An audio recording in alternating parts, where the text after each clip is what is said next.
হলো অরূপ বিশ্বাসের ভাই তৃণমূল নেতা স্বরূপ বিশ্বাসকে। নিউ আলিপুর থেকে গ্রেফতার করা হলো প্রাক্তন মন্ত্রীর ভাইকে। স্বরূপ বিশ্বাসের নামে নিউ আলিপুর থানায় অভিযোগ দায়ের হয় এবং তারপরেই গ্রেফতার করা হলো স্বরূপ বিশ্বাসকে। কি খবর রয়েছে এখনো পর্যন্ত জানবো। পার্থপ্রতিম ঘোষ আমাদের সঙ্গে টেলিফোনে রয়েছেন। পার্থপ্রতিম, ঠিক কোন কোন অভিযোগের ভিত্তিতে এই গ্রেফতারি? একাধিক অভিযোগ এবং সেই অভিযোগের পরিপ্রেক্ষিতে কিন্তু অরূপ বিশ্বাসের ভাই অর্থাৎ প্রাক্তন মন্ত্রী অরূপ বিশ্বাসের ভাই স্বরূপ বিশ্বাসের গ্রেপ্তার করলো নিউ আলিপুর থানা পুলিশ। এবং তার বিরুদ্ধে যে অভিযোগগুলো রয়েছে সেই অভিযোগগুলোর মধ্যে যেটা হচ্ছে মহিলার সঙ্গে অশালীন আচরণ, পাশাপাশি হচ্ছে তোলাবাজি, এর পাশাপাশি হচ্ছে অস্ত্র আইন সহ একাধিক ধারা মামলা হয়েছে। এবং যে অভিযোগটা হচ্ছে সেই অভিযোগটা আজকেই নিউ আলিপুর থানা পুলিশের কাছে জমা পড়েছে বলে জানতে পারছি। এবং যে অভিযোগটাই হয়েছে হচ্ছে স্বরূপ বিশ্বাসের নামে, এবং স্বরূপ বিশ্বাসের নামে আবারও বলবো মহিলার সঙ্গে অশালীন আচরণ, তোলাবাজি, খুনের চেষ্টা, অস্ত্র আইনে মামলা হয়েছে তার বিরুদ্ধে। যেমনটা অভিযোগ করেছেন এক তরুণী যে অরূপ বিশ্বাসের ভাই স্বরূপ বিশ্বাসের নামে, যে তাকে হচ্ছে জোর করে তার সঙ্গে হচ্ছে অশালীন আচরণ, এমনকি তার থেকে টাকা চায়। নিউ আলিপুর থানার সামনে ছবি দেখতে পাচ্ছেন, নিউ আলিপুর থানার সামনে সেখানে বিক্ষোভ দেখানো হচ্ছে।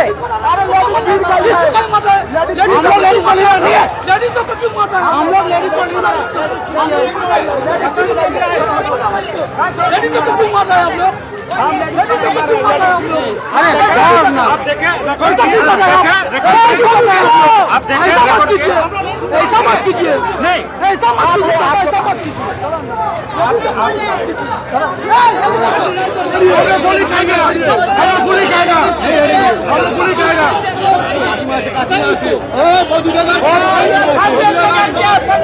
हम लोग गोली खाएगा उसको।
সামনে থেকে এই মুহূর্তে আমাদের সঙ্গে সৌমিত্র রায় রয়েছেন। সৌমিত্র, আমরা নিউ আলিপুর থানার সামনে দেখতে পাচ্ছি উত্তেজনা তৈরি হচ্ছে, ঠিক কি কারণে?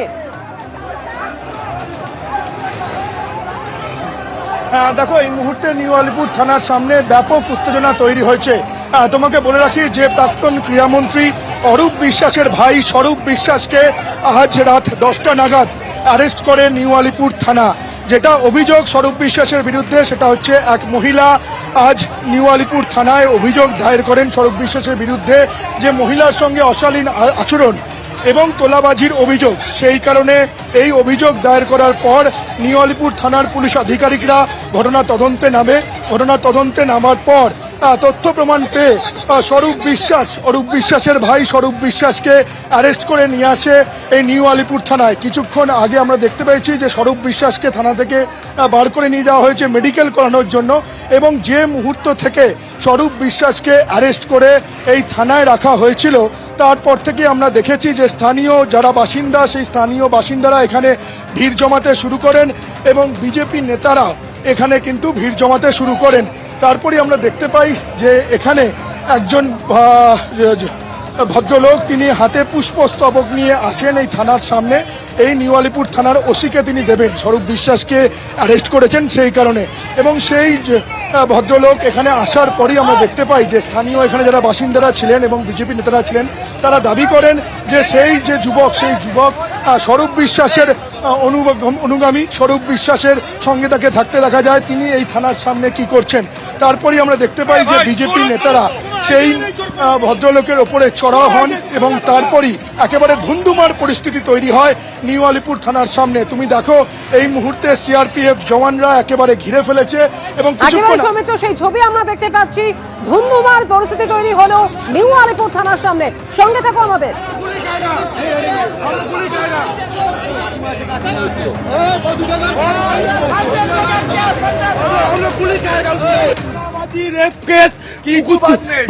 বাইক চুরি করা সবকিছু উনি আছে।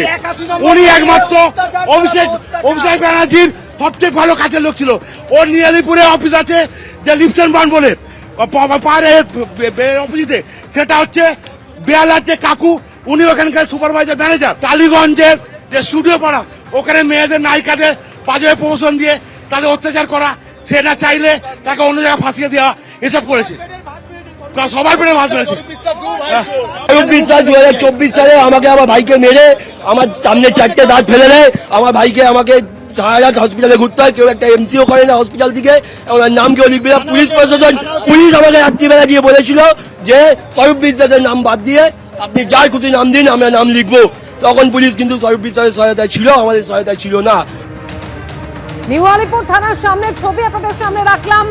সেখানে বিক্ষোভ দেখানো হচ্ছে। স্বরূপ বিশ্বাস তাকে গ্রেফতারের পর নিউ আলিপুর থানায় নিয়ে যাওয়া হয় এবং সেখান থেকে মেডিকেল করানোর জন্য তাকে বের করে আনা হয়েছে। টেলিফোনের মুহূর্তে আমাদের সঙ্গে রয়েছেন প্রতিনিধি পার্থপ্রতিম ঘোষ। পার্থপ্রতিম, আরো একবার জানতে চাইবো কোন কোন অভিযোগ রয়েছে স্বরূপ বিশ্বাসের বিরুদ্ধে, যার ভিত্তিতে এই গ্রেফতারি? দেখো, আজ রাত্রি 9টা নাগাদ স্বরূপ বিশ্বাস গ্রেপ্তার করা হয়েছে। তাদের যে শাহপুর কলোনির যে বাড়ি রয়েছে, অর্থাৎ স্বরূপ বিশ্বাসের শাহপুর কলোনির যে বাড়ি, সেই বাড়ি থেকে তাকে গ্রেপ্তার করা হয়েছে। তার নামে আজকে অভিযোগ দায়ের করেন এক তরুণী, এবং যে বিষয়ে অভিযোগ, যে তরুণী আজকে যে অভিযোগটি করেছেন সেটা হচ্ছে তরুণীর সঙ্গে অশালীন আচরণ, মহিলার সঙ্গে অশালীন আচরণ, পাশাপাশি হচ্ছে তোলাবাজির একাধিক ধারা রয়েছে, অন্যদিকে খুনের চেষ্টা, এর পাশাপাশি অস্ত্র আইনি, অর্থাৎ ভয় দেখিয়ে দেখানো হয়েছিল, অস্ত্র দেখিয়ে, তেমনটাও কিন্তু অভিযোগ। এবং এই ধারাগুলির মধ্যে একাধিক ধারা এমন রয়েছে যেগুলো হচ্ছে জামিন অযোগ্য ধারা, এবং এই ধারায় প্রথমে মামলা রুজু হয় এবং সেই মামলা রুজু করার পরে মহিলার যে অভিযোগ, সেই অভিযোগের পরিপ্রেক্ষিতে একেবারে পুলিশের টিম পৌঁছে যায় হচ্ছে নিউ আলিপুর থানা এলাকায় শাহপুর কলোনিতে, যেখানে হচ্ছে স্বরূপ বিশ্বাস সেই বাড়ির মধ্যে ছিলেন, এবং সেখান থেকে বাড়ি থেকে তাকে বাইরে করে নিয়ে আসা, এবং তার পরবর্তীকালে আজকে রাত্রেবেলায় স্বরূপ বিশ্বাসকে নিয়ে আসার পর, রাত্রি 9টা নাগাদ নিয়ে আসার পর তাকে কিন্তু গ্রেপ্তার করেছে নিউ আলিপুর থানার পুলিশ। একেবারে স্বরূপ বিশ্বাস যার বিরুদ্ধে এই অভিযোগটা জমা পড়েছে, ইতিমধ্যেই তুমি দেখতে পাচ্ছ থানার সামনে ধুন্ধুমার পরিস্থিতি তৈরি হয়েছে। কারণ বহু লোক যারা এসছেন, বিজেপির কর্মী সমর্থকরা তারাও এসছেন, এবং তারা একের পর এক অভিযোগ করছেন যে স্বরূপ বিশ্বাস, এই বিশ্বাস ভদ্রাচার্যের বিরুদ্ধে কিন্তু এর আগে বুড়ি বুড়ি অভিযোগ উঠেছিল।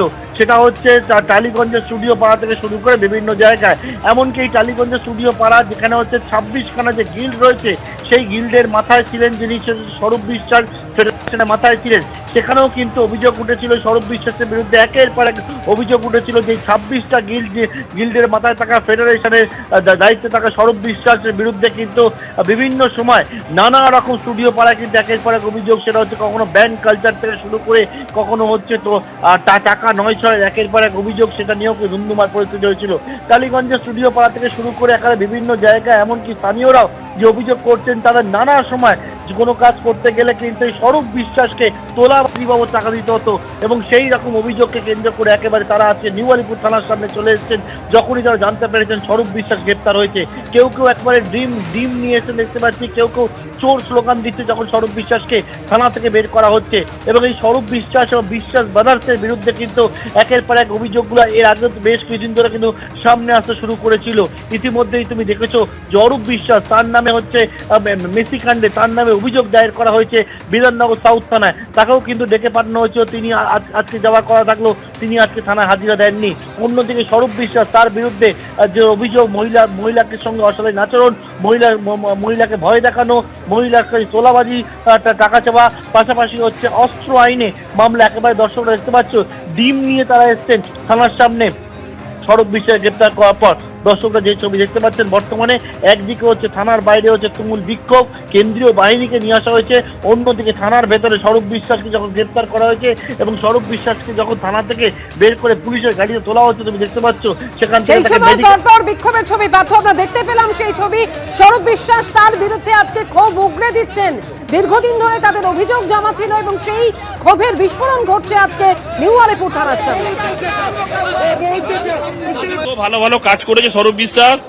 আমাদের দাদা তারক ব্যানার্জি মহাশয়কে ঘরে ঢুকে মেরেছে, এত ভালো ভালো কাজ করেছে, সেই জন্য ওনার জন্য আমি গিফট নিয়ে এসেছি।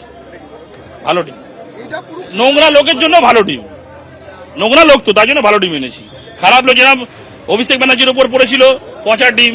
স্বরূপ বিশ্বাস এত ভালো লোক, সেই জন্য এই টিম, নতুন টিম কেনা, এক্ষুনি কিনে নিয়ে একটু রিটার্ন প্রশ্ন না, আমি মনে খুশি। স্বরূপ বিশ্বাসের জন্য নিয়ে এসেছি একদম গিফট, রিটার্ন গিফট। আমার নাম বাবাই মন্ডল, আমি আমার নেতা তারক ব্যানার্জি, তার উদ্দেশ্যে আমি এসেছি এখানে। লেট এলাম, সেইটা আমার দুঃখ, মনে খুব দুঃখ আমার। ভালো টিম, খারাপ লোকের জন্য ভালো টিম না। স্বরূপ বিশ্বাসকে গিফট দেওয়ার জন্য এনেছিলাম।